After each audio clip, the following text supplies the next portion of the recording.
గుడి పిల్లారాజీ పరిశుద్ధ గ్రంథం బైబిల్ మానవులందరి కొరకై ఏర్పాటు చేసిన ప్రేమ సందేశం. ఎందుకనగా మానవుడు దేవునికి దూరమై పాపం చేత అపవిత్రము, దురాలోచనలు, దన్నతనం, నరహత్య, విషయాలు, కృత్రిమము, కామ్యకారం, మత్సరము, దేవదృష్టిని, అహంభావం, చెడ్డవి, మోసం, అన్యాయం, అక్రమంతో రకరకాల పాపి అయిన మానవుని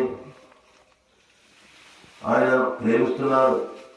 ఎందుకనగా పాపి ఒకవేళ పాపంలోనే చనిపోతే నరకం అగ్నిగుండం ఉందని పరిశుద్ధ గ్రంథం బైబిల్ తెలియజేస్తుంది. దేవుడు పరిశుద్ధుడు, మానవుడు అపవిత్రుడు. పాపంతో నిండిపోయిన మానవుని జీవితం, ఇంటి పాపంతో ఉన్న మానవునికి మోక్షం దొరకదు. దేవుని సన్నిధిని చేరలేడు. ప్రతి ఒక్కరు కూడా చనిపోతే మోక్షము వైకుంఠమని చెప్పుకుంటున్నారు, కానీ అది పరిశుద్ధులే దేవుని, అది క్రైస్తవులు మోక్షం చేరతారని బైబిల్లో లేదు. కానీ ప్రభువు అన్నాడు, సర్వలోకములకు మీరు వెళ్ళి సర్వ సృష్టికి సువార్త